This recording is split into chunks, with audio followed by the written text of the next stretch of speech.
This week on Vaticano, Lent begins in Rome at the Basilica of Santa Sabina, where Pope Leo celebrates Ash Wednesday Mass.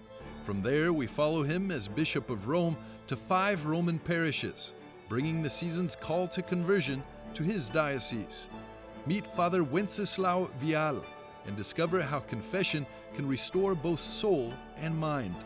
And visit with us the Basilica of Santa Maria Maggiore, where a centuries-old ministry of confessors continues to welcome pilgrims every day. For this and more, Vaticano starts now.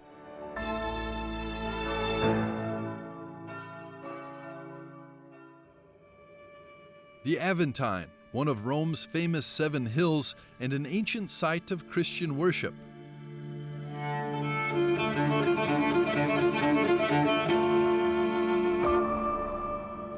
Will be the first station of Pope Leo's Lenten journey, beginning on Ash Wednesday.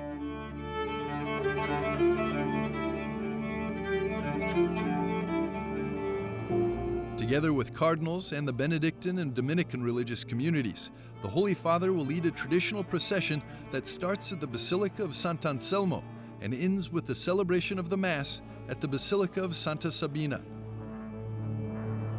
The procession on Ash Wednesday will start here.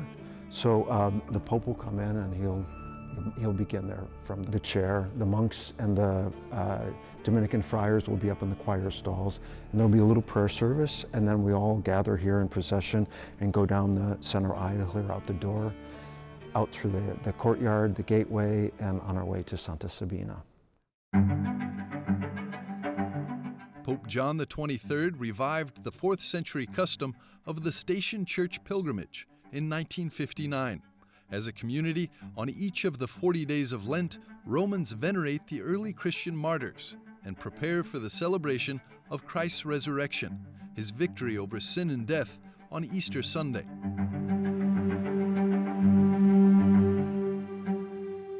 The idea of a pilgrimage is kind of sacramentalized in the Church's use of processions. So in the Mass, for example, there are 4 processions: the entrance procession, the gospel procession, the offertory procession, and the communion procession. And every one of those processions kind of symbolizes our movement from this world closer to the mystery of God. So it's a kind of metaphor or symbol for the more global procession or pilgrimage that each one of us has from this world to heaven.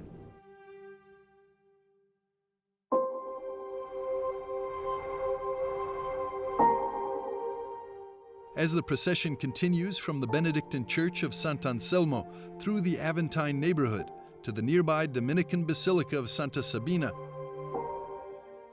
Pope Leo will then cross the threshold of one of Rome's oldest churches, passing through a large wooden door dating to about 432 AD, containing some of the earliest forms of Christian art.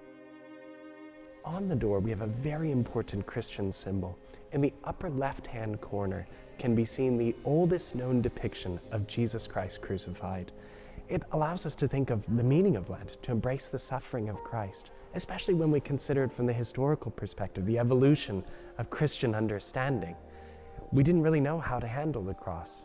It took us 100 years to depict it, which says something about each of us entering into Lent, discovering anew what our sufferings mean, and how to have them transformed by Christ's own sacrifice.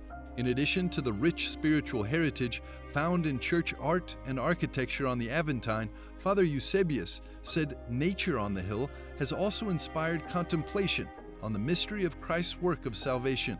This is an acanthus leaf, and it's growing all along our property here. The acanthus leaf is the leaf that's generally on the top of Corinthians columns.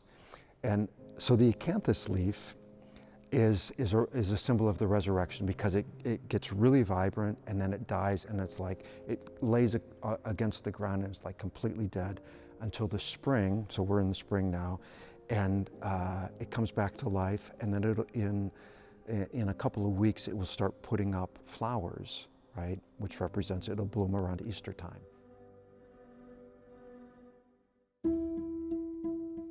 This year, Ash Wednesday falls on February the 18th, marking the Church's first Lenten journey with Pope Leo XIV. So to walk with Pope Leo on this pilgrimage from the nearby Sant'Anselmo Church will be a sign, a symbol for all of us of the spiritual work that's taking place in our hearts in Lent.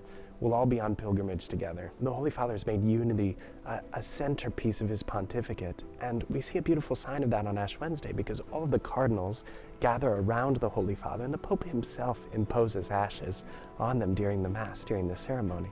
The cardinals stand in for the whole Church. They're the Pope's key collaborators, and they're a sign of all of us joining and following the Pope's lead.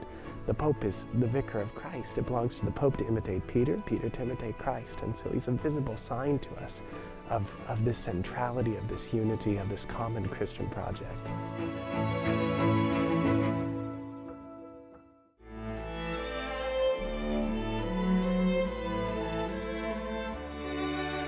Coming soon, your first glimpse of Pope Leo's Lenten stops across the Eternal City.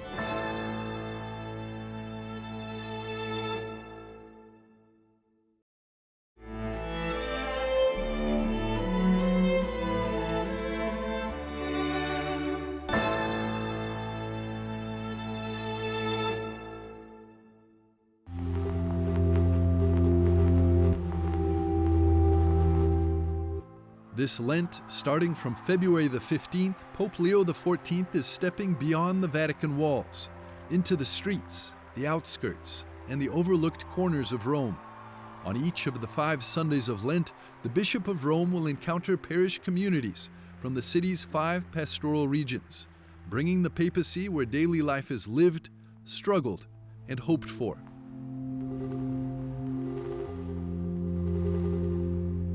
EWTN news correspondent Valentina Di Donato sat down with Father Giulio Albanese at the Vicariate to hear about the importance of the Pope going to his flock on the peripheries of the Eternal City as Bishop of Rome. The Bishop of Rome is the Pope because here in Rome, in this very city, 2,000 years ago, the apostles, Peter and Paul, preached the good news. Both of them have experienced martyrdom here in Rome, and here in Rome we have got their tombs. So this is a church, according to the teaching of St. Ignatius of Antioch, that presides in charity. In other words, from the very beginning, the See of Rome was relevant, important for the other churches, to such an extent that the Bishop of Rome became the Pope. Rome is not just a symbol, it's the birthplace of witness, sacrifice, and leadership, rooted in charity. The Pope's Lenten journey will bring him to 5 parishes, places often far from the spotlight, yet central to the life of the Church. Holy Mary, Queen of Peace in Ostia, Most Sacred Heart of Jesus in Castro Pretorio, Ascension of Our Lord in the East, Our Lady of the Presentation in the West, and Most Sacred Heart of Jesus in Ponte Mammolo. Places of faith, places of struggle, places of hope. Just as Jesus began his ministry on the outskirts of Galilee, the Church today remembers where faith often burns brightest. Our Lord Jesus Christ is the Messiah, and his focus was from the very beginning towards the poor.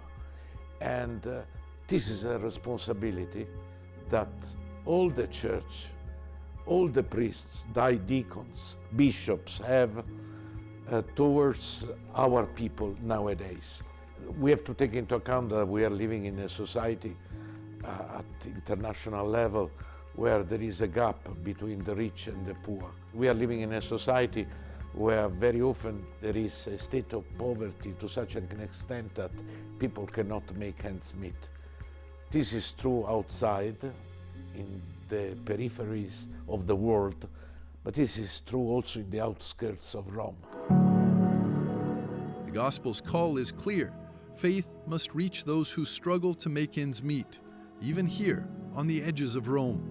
From the young to the sick, the homeless to the forgotten, the Pope goes to meet his flock.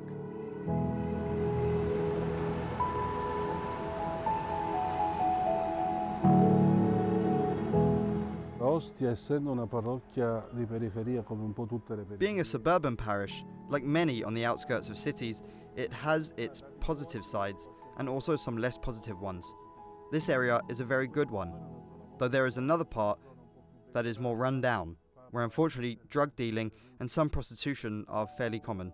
The Pope's presence also serves to shed light on these areas that are somewhat in the shadows, but above all to show that Ostia is not only what is often described in terms of crime and mafia organizations, there is also a great deal of good here.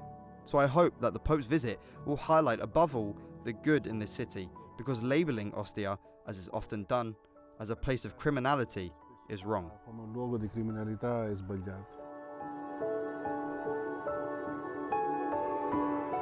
And that role begins not in palaces, but among the people.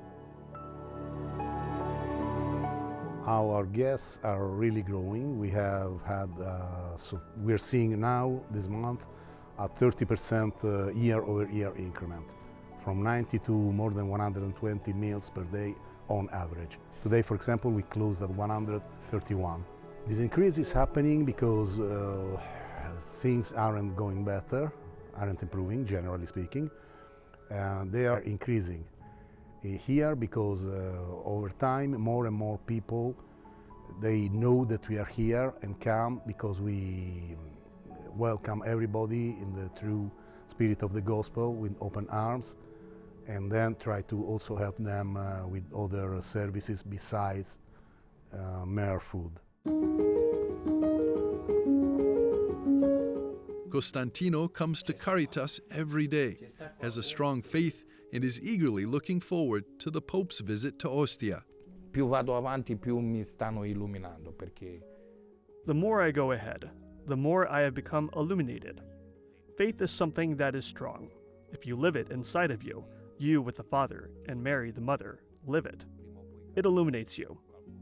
And sooner or later you realize that someone loves you somewhere. That someone wants to hug you, and that they bring you on their path too. But you must have faith. You can't lose it. And you must have faith even in difficult moments. As I am passing through, as others may be passing now too. But faith gives you strength. una forza. E questo è il mio credo.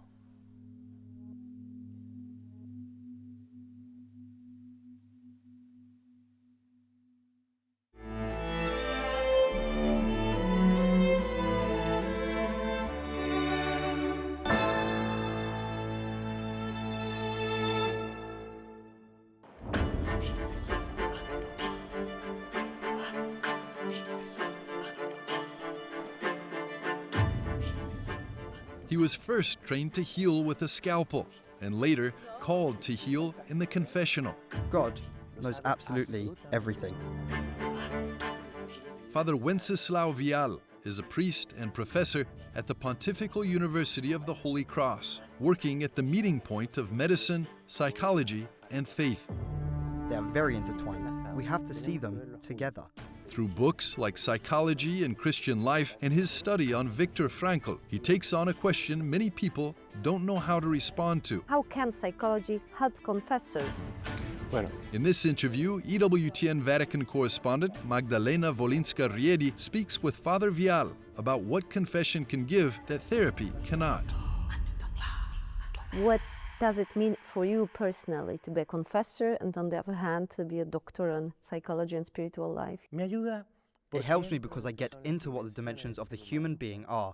That is, the human being must always be seen in three dimensions: the body, psychological, and spiritual. We cannot neglect any of them. Sometimes there are people who suffer greatly because they don't take care of their body, or because they don't take care of their psyche, or because they don't take care of their spiritual dimension. In the spiritual dimension, we don't only have the encounter with God or difficulties of conscience, we also have everything that refers to the search for the meaning of life and interpersonal relationships. How does confession help a person psychologically, and how can psychology help confessors? La confesión busca la reconciliación. Confession and reconciliation seek forgiveness, and this is related to the person who confesses and repents, and the repentance in itself has a healing power. Y el arrepentimiento de por sí tiene un poder curativo. What does sacramental confession give to a person that psychology, even as its best, cannot achieve? The first thing it gives is forgiveness. That is, God's forgiveness. No psychotherapy gives that. No psychotherapy puts a model of a person in front of you, whereas confession and spiritual accompaniment put Christ before you.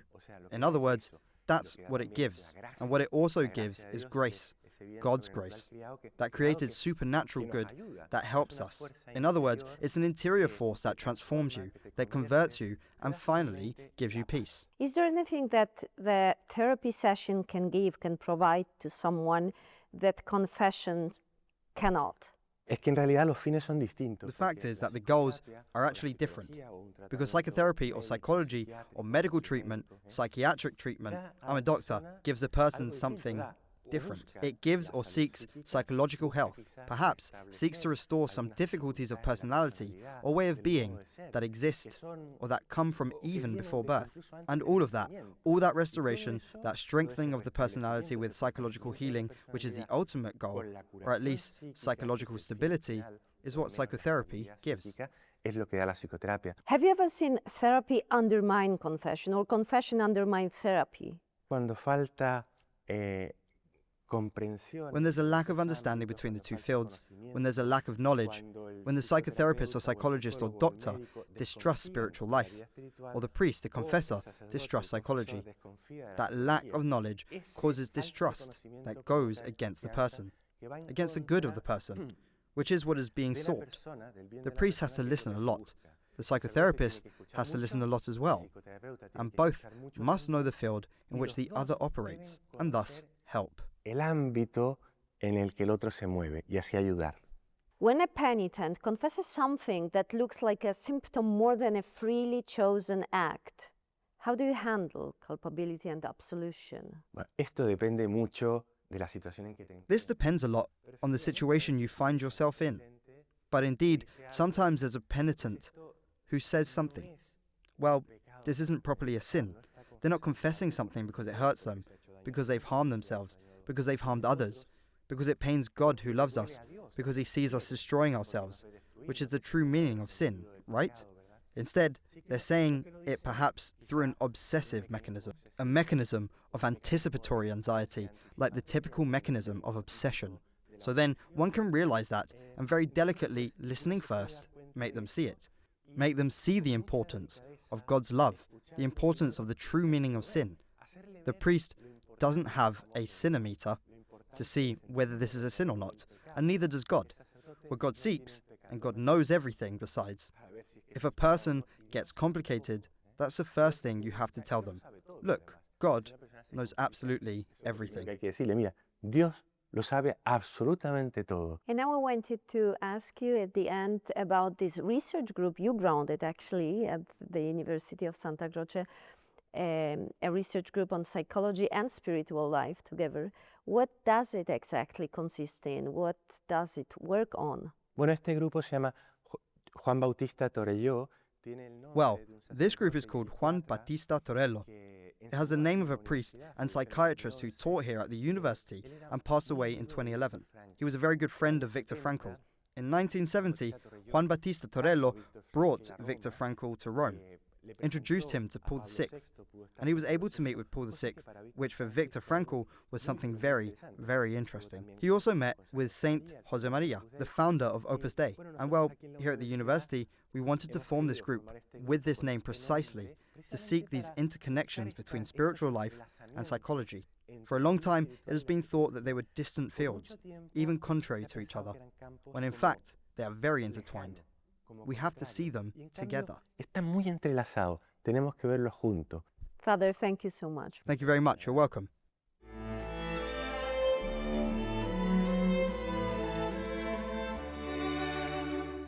After the break, discover the incredible healing power of confession.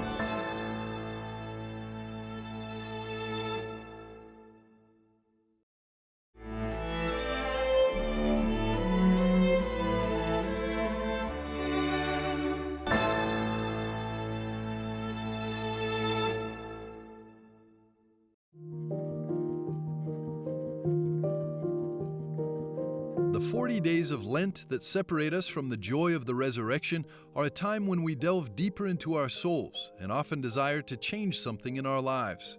For those who in this special time wish to go out and meet the Lord, more than 900 Roman churches open their arms wide, from the smallest ones on the outskirts of the Eternal City to the majestic papal basilicas. Among the many, the oldest Marian basilica in the world, St. Mary Major, located in the heart of Rome, stands out in its beauty for the faithful. It is here that for almost 500 years, the sacrament of reconciliation has been administered by the Dominican Fathers. Their ministry was formally established when the Apostolic College of Penitentiaries was instituted by Pope St. Paul V, a Dominican friar himself, in 1568. Wcześniej byli to zasadniczo Włosi, ale od tych... Originally they were basically Italians, but since the 1950s and later after the council, the confessors have come from different countries and hear confessions in various languages. For example, nowadays there are usually 12 of us brothers from literally all over the world: India, Benin, Africa, and various European countries, and we offer the possibility of confession in over 20 languages. Father Krzysztof Popławski, a Pole, is one of them. He hears confessions in 4 languages on a daily basis: Polish, Italian, English, and Chinese. Wbrew pozorom jest sporo Chińczyków, dlatego że... Contrary to what we might think, there are quite a few Chinese visitors, partly because many priests and nuns from China study here. In fact, not far from Santa Maria Maggiore, there is a sort of Chinatown in Rome. So there are many Chinese faithful who come to confess. Plus there are also tourist groups who, seeing that the confessions are offered in Chinese, come out of curiosity to check if it's true. Regardless of the language in which they confess, for many people this becomes a gentle moment to pause and listen to their own hearts. But what actually leads them here? The hope of finding some peace within, or a quiet desire to grow closer to God?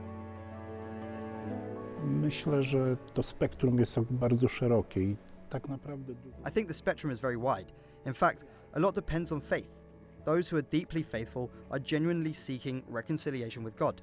Then there are those who may not fully know why they come, but even that is a sign that they are searching for something. So between these two extremes, on one end, someone who comes because they deeply believe in the sacrament, and on the other, someone who doesn't entirely know why but feels a need. Essentially, everyone who comes fits somewhere within that range. Undoubtedly, Santa Maria Maggiore, as a papal basilica, is an extraordinary place that draws people in and invites reflection. No właśnie, myślę, że specyfika Santa Maria... The uniqueness of Santa Maria Maggiore and the place where we hear confession is that people of all ages come, ranging from children right after their first communion to those who come with the thought that it might even be their last confession. Myślą, że to może być nawet ich ostatnia spowiedź. During the recently concluded Jubilee of Hope, over 20 million people crossed the threshold of the Basilica of St. Mary Major. The lines for the confessional stretched from early morning until closing time. Nie zdradzę żadnej tajemnicy. I won't be revealing any secrets if I say that during this holy year, one person came after 65 years. I didn't even want to tell them that the last time they had confessed was before I was even born. But I must admit, the most moving situations aren't necessarily those related to such long absences from the confessional. Rather, it's the moments when you can see that someone has been deeply touched by God's mercy and their desire for reconciliation.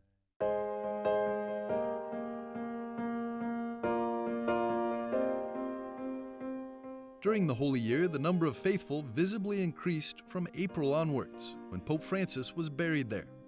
People still kneel before his tomb, deeply immersed in prayer. Often these people are spiritually or personally lost and suffering. People for whom confession can truly be a turning point in their entire lives so far. To znaczy o samych grzechach. There are very concrete wounds that these people carry, and perhaps those are the ones that are revealed most clearly. These are all wounds that come from a lack of love, starting from the family they came from relationships built over the course of life, from experiences of loneliness and the difficulties that arise from it. Wynikające z braku miłości. And it can be asked, is the language of confession a universal language of the soul? Myślę, że tak, bo chociaż bardziej bym powiedział... I believe it is. I would even say that this stems from a fundamental human experience. Naturally, there are cultural differences, but I don't think there are any profound differences that arise simply from hearing confessions in different languages. Ze spowiadania w różnych językach aż tak nie ma. As humans, we naturally seek moments to pause, to gather our thoughts. At times, we try to turn away from them, yet they quietly dwell deep within us, shaping who we are. Właśnie okres Wielkiego The season of Lent strongly encourages us to pause and reflect. Reflect on ourselves, on our relationships, and on our relationship with the Lord.